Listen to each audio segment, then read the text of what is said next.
you know these rebuttals because Sure. they're very popular. So how do you take on the idea that, if I'm not eating chicken at all, where am I getting my protein, my B12 from, my omega-3 from in my diet? And if I have to supplement any of these things, is that evidence that it's unnatural for me to be eating a vegan-based diet? Okay, that's a critically important question. But before I answer that, let me go back to why would anybody want to do this? And, do what? And this is really important because the issues of supplementation are super easy to answer. The issue of why do you want to do it? What? For me, this was answered about a year into our NIH trial. We had a man who came into our study. He was 35. And then He'd had diabetes for 4 years. And he said, I need help. He told me his grandmother had had diabetes. His grandfather had diabetes. His father was dead by 30. He said that, if I don't get this together, I'm going to check out early. And on the way, I'm going to be on dialysis. I'm going to lose a leg. That's what it meant to him.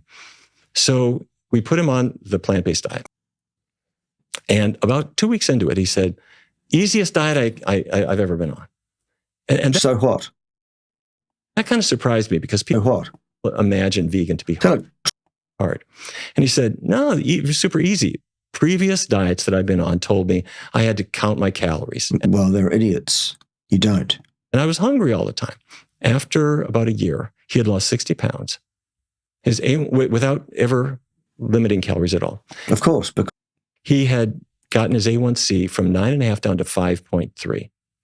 5.3 is not diabetes. 5.3 is not pre-diabetes. It's normal. And when I got his lab slip, I have to tell you, I closed my office door and I paced around for about 10 minutes to try to decide, can I tell him that his diabetes has been cured? This was extremely controversial. You can't tell a person their diabetes is gone. Once you have diabetes, you'll always have diabetes. That's what everyone said. And people said that with good reason. Because they wanted you to take your medicine. Test yourself. Don't mess around with this because diabetes will kill you. And that was well-meaning advice.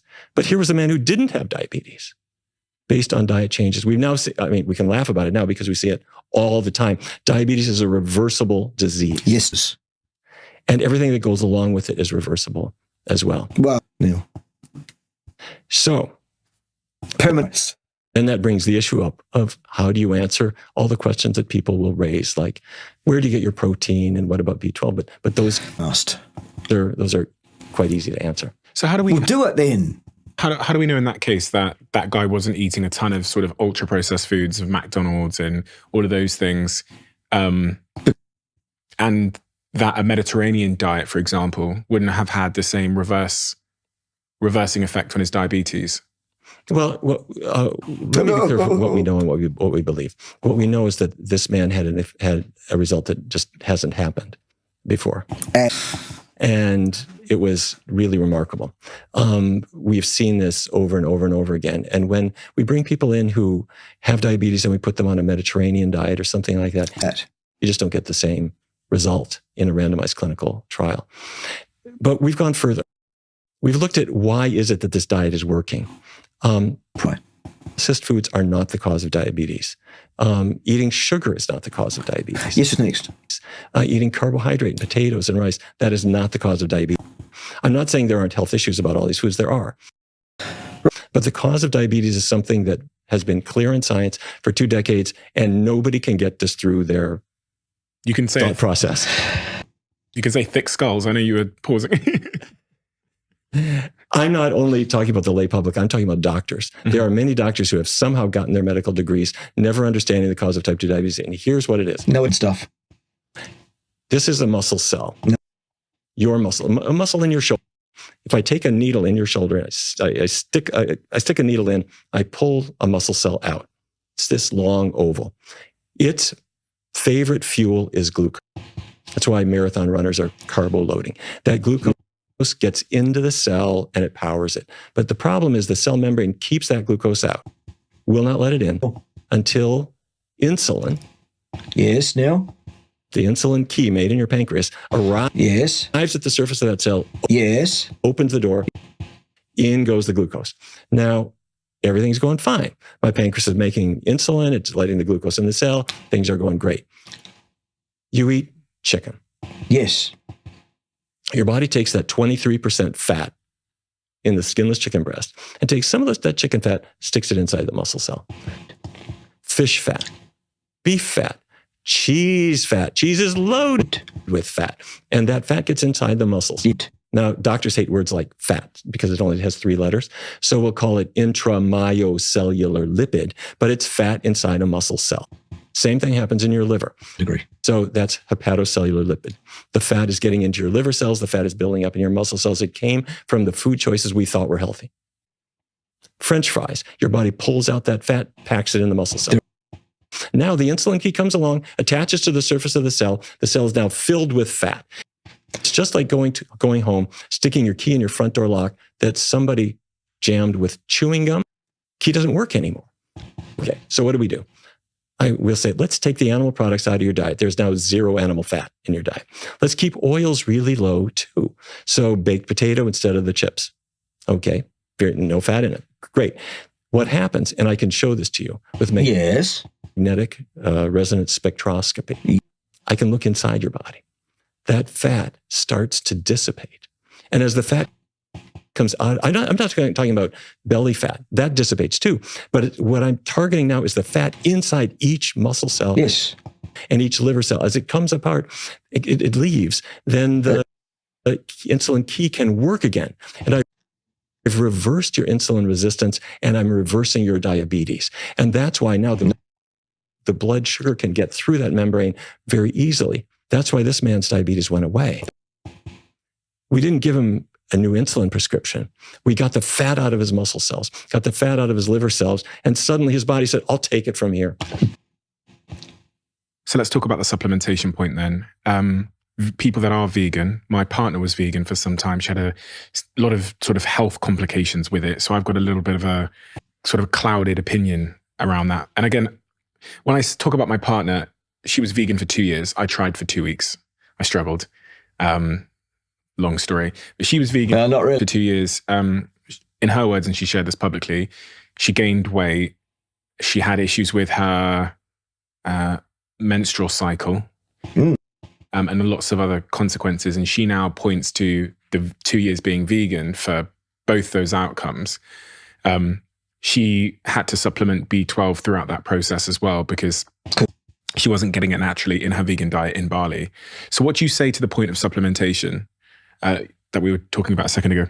Vitamin B12 is the only thing that you do need to supplement. And people following a plant-based diet definitely should be supplementing vitamin B12. But B12 is not made by animals. And it's not made by plants. B12 is made by bacteria. And so people will speculate that prior to the advent of modern hygiene, the traces of bacteria in the soil or on plants that we would pull out, or frankly on our fingers or in our mouths, would give you the tiny amount that you need. You need 2.4 micrograms per day. You need it for healthy nerves and healthy blood. And you will get B12 from meat because the cow's intestinal tract has bacteria that make B12. But some people don't absorb that very well because the B12 in meat is tightly adhered to the protein.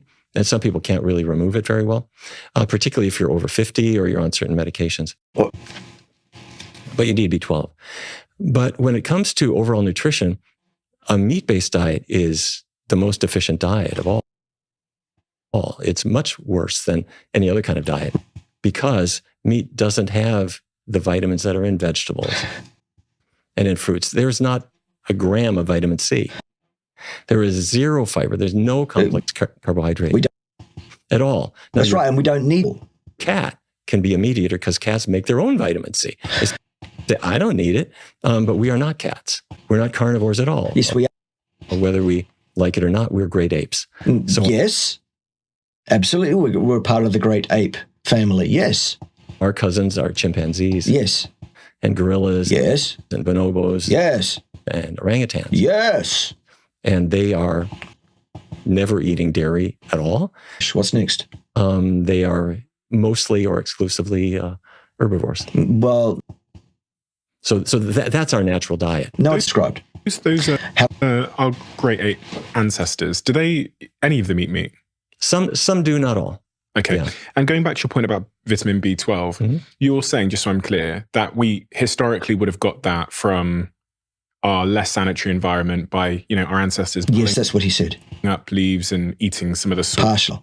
soil in the process and those kinds of things. Is that what you're saying? Well, that's one possibility. And the other possibility is, frankly, that we could absorb our own B12. Your digestive tract makes B12, but the question is, how absorbable really is it? And most people believe, and I think it's quite possible, that it's produced too low down by the gut microbiome to really be efficiently absorbed. So either way, my suggestion is I wouldn't worry about it. You just take B12. It's in every multiple vitamin you ever took. And in what form though, Neal? It's at the store, and you would just take it. And that way there's no worry. The health experts, the nutritionalists that I speak to on this podcast, I would say agree with what you're saying by about 90%. They, thinking through what they've told me in private and on the show, they say you want predominantly plants on the plate. Yeah, fruit and veg and all that stuff. And then it's okay to have a little bit of animal proteins as well on there. So like a little bit of chicken breast, for example, is okay. And that as a balancing act gives you what we sort of a nutritionally complete diet. But what's your thoughts on that? Great idea. It doesn't work. It's a little bit like the person who comes in to see me in the clinic and they've got a chronic cough. They said, Doc, I've had this cough for months now. I said, well, maybe it's time that we do stop smoking. And they say, oh, all right, Doc, I'll stop. So they come in a week later and say, I'm still coughing. Well, did you stop smoking? Well, almost completely. I'm only having maybe 2 cigarettes a day. I say, well, let's just cut it out completely. And things get dramatically better. So by analogy, when a person comes in, they've got a high cholesterol level or they got weight. So what? They can't lose. And they're sort of 90% vegan. That last 10%, it really makes such a huge difference. The same. And it makes a difference in a couple of ways. And by the way, I'm not encouraging people to take this on faith. If you just try it, you'll discover that when a person really gets the animal products out of their life, first of all, the physical benefits are dramatically better. Too, yes. A person who follows a plant-based diet, on average, is 35 pounds leaner than the typical meat-eating American. Or put it the other way, your average meat-eating American is 35 pounds heavier than the typical, not very careful vegan. Sure, what? So it's a big difference. But beyond that, let's say I'm trying to follow mostly a plant-based diet, but once in a while, I'll have some meat. What that does is that reawakens the neural circuitry for those addictive things. It's sort of like a smoker who decides at parties I'll smoke. What you're doing is you're never able to forget the taste of it. So it's a good idea to just, if something doesn't love you back, just get rid of it. But because that sounds like a heavy load, what I say to people is this, and the way we do it in our studies, take the first week. And your goal is just to lose some weight. You want to be able to see your abs again, whatever it is. You want to get off insulin. You want to feel better. Here are the studies that prove that it works. And then we sit down with the patient and his reluctant spouse, and they'll kind of map out what they're going to have for breakfast and for lunch and for dinner. And then they just think about it for about a week. They try the foods and they figure out the ones that really work. Great. Now we're going to do a 3-week test drive. And people at home should do this. 21 days. You can do anything for 21 days. And you've already made your list of the foods that you like. At the end of 21 days, number one, physically, you are a different person. You're losing literally that weight without calorie counting, without ramping up your exercise. Yes, that's true. Yes. People are noticing the difference in you. But apart from the physical changes, your tastes are changing. You're discovering new things that you didn't have before. And better than that, you're forgetting the things that didn't love you back. One of our former guests, Giles Yeo, made a comment that veganism is a diet for the privileged. And he doesn't like how vegans make other people feel bad when they are just trying to support their kids. And I think there is a train of thought that says being vegan is expensive and it's difficult. And if you're a sort of time poor, financially poor family, how does one become more plant-based when you're just trying to think first and foremost about how to